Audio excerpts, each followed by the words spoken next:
Madam President, you know as well as I do what's happening in our home state of Illinois when it comes to the migrants that are being bused from Texas primarily into our state, the impact it's had in the state and in the city of Chicago in particular. These migrants are arriving in the city without any consultation or warning, and they're being dumped in places near the city, totally unprepared to face the cruelty of the winter that we're facing in Chicago. I'm amazed at the number of people who have shown extraordinary caring and stepped forward to try to help. I think Catholic Charities, Salvation Army, there are so many groups. There's a New Life Covenant Church, Matthew DiMatteo, extraordinary, just a miracle worker.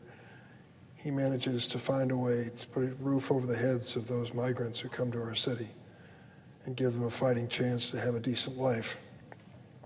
So many more just like them, prepared to step up and provide shelter, provide basic clothing, food, accessibility to schools, and more. I really want to commend the mayor as well. Brandon Johnson has taken an approach toward this which I think is humane and consistent with the traditions of America. He shows a caring heart time and again, and I respect him so much for it.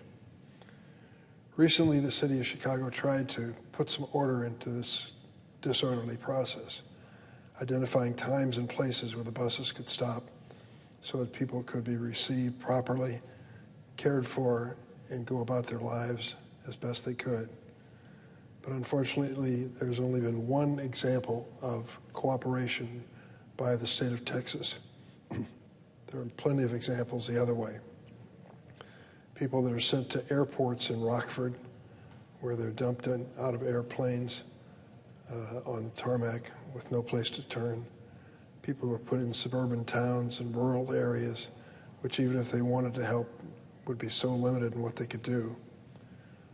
We understand the politics of the situation better than most. We do politics for a living. But there are a lot of people who are helpless and victims of this situation who need to be taken into consideration. The city of Chicago gave the Texas governor a safe, convenient, accessible option to drop the migrants off in a warm shelter for orderly processing. But only one bus from Texas has even attempted to register with the city. The Texas governor has chosen cruelty and chaos over orderly and humane processing. I don't understand the politics of that moment. These people are as vulnerable as any people on earth. They're doing the best they can for themselves, and they're in a situation where they need a helping hand in many instances.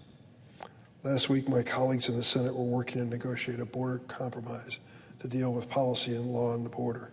I support that completely. I don't know what the final product will be, and I hope I can support the bill, but this process was long, long overdue. I've made immigration one of the issues of concern during my service in the Senate. I was the original author of the DREAM Act. I was part of the Gang of 8 10 years ago that passed legislation, bipartisan legislation, on the floor of the United States Senate. I believe that it's important, it's inevitable, that we deal with this in a humane and thoughtful way. Now let me say a word about what's going on at the border. I believe in the asylum process. If you're a student of history, you know that during World War II, the United States had a policy of turning away refugees. A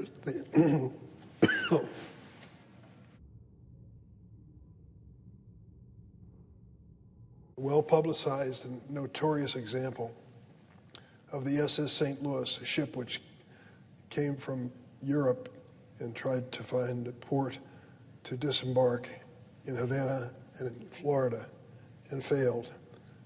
And the passengers were returned to Europe, some 700 of them, many of whom died in the Holocaust. They were Jewish people looking for a safe place in the world where they could live, and we turned them away in World War II. That's a fact. But at the end of the war, we decided there would be a different approach in the future. We would have an orderly international process led by the United States when it came to refugees. And we established that and lived with it under presidents of both political parties for decades. The situation we face at the border today defies what I just described to you. Desperate people in numbers that we could handle coming into the United States through an asylum process. What we're facing now is just not comparable at all. The thousands and thousands of people who are turning up at our borders each day are unsustainable. There was a story in the New York Times this morning about the number of immigrants who are coming to our southern Mexican border from Africa. Africa. And they told the story about a group of people from Guinea in Africa who found a way to travel from Guinea to Turkey, then to fly from Turkey to Colombia, then from Colombia to Honduras, and then to Nicaragua, where they were transported to the border. This defies our stereotype in our mind about where a refugee is coming from in Central America. In this last year, more than 10,000 people from Uzbekistan showed up at our southern border in Mexico. How do you explain this? Well, one explanation is pretty obvious. We have a refugee crisis in this world, the likes of which we've never seen.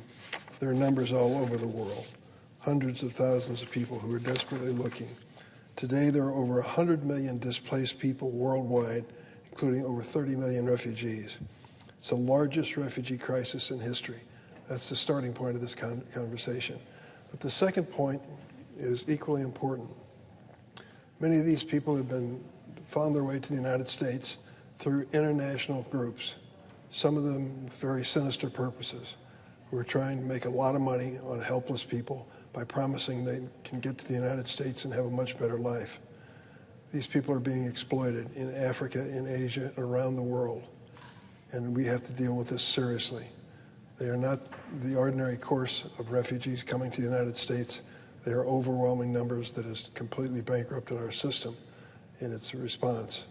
I hope this bipartisan group finds a way to deal with it and to resolve it in a humane fashion, and I'm open to that suggestion. In the meantime, I want to commend the people in my state, the mayor and others, who are stepping up to do their very best to be humane and American in the response. Many of us can trace our own immigrant roots back one generation or two. I'm certainly one of those. My mother was an immigrant to this country. I've met with these immigrants all over the world and all over the United States, and I've talked to them. And although I say to them, the situation at our border is not sustainable and has to change, and we can't deal with the massive numbers that come our way, I look at each one of them and see in their eyes, the eyes of my own family, making that decision to come here, desperately trying to get to the United States. It's a natural human instinct. But we need an orderly process. The bill that we passed, the Comprehensive Immigration Reform, established such a process. We took the 11 million people undocumented in the administration, in the nation, and we said to them, step forward, identify yourself, register yourself, pay your taxes, and go on working. And realize that at a future time, many, many years from now, you may be eligible for legal status and even citizenship. That was part of the promise. And we need to establish such an approach today to find a way to deal with those who are here and those who want to stay here and are no danger to the United States. The fact is we cannot absorb all the people in the world who want to come to the United States at this moment. It's just not practical, and it's not humane to even think in those terms. But those who are here should be brought in and assimilated into this country if they're here legally and no danger to our country. They can be an important part of our future. We need them in so many different ways. You and I, Madam President, know the agricultural community in our own state. They come to us desperate. These are conservative individuals politically who see the reality that our workforce is not adequate for our economy and the birth rate is not sufficient for us to sustain new population of workers. Let's find a thoughtful way to deal with this. Stop the overwhelming of the border and have an orderly process. That can be done, but it has to be done on a bipartisan basis. Some of the people involved in this process have said publicly they don't want to find a solution. They think they have too good a political issue. Well, I hope that they're wrong. I hope that we can find a solution on a bipartisan basis that serves our nation and serves the world. We need an orderly process. It took 3 to 5 years in Europe for them to come up with their own process. We need to find our own way and do it soon. I'll be ready to work with that as chairman of the Judiciary Committee and with my background on immigration issues, if there's anything I can add to the process. I hope that this week we'll receive a report from this bipartisan committee that moves us in the direction of an orderly process at our border, not being overwhelmed with numbers that are unsustainable. Madam President, I yield the floor.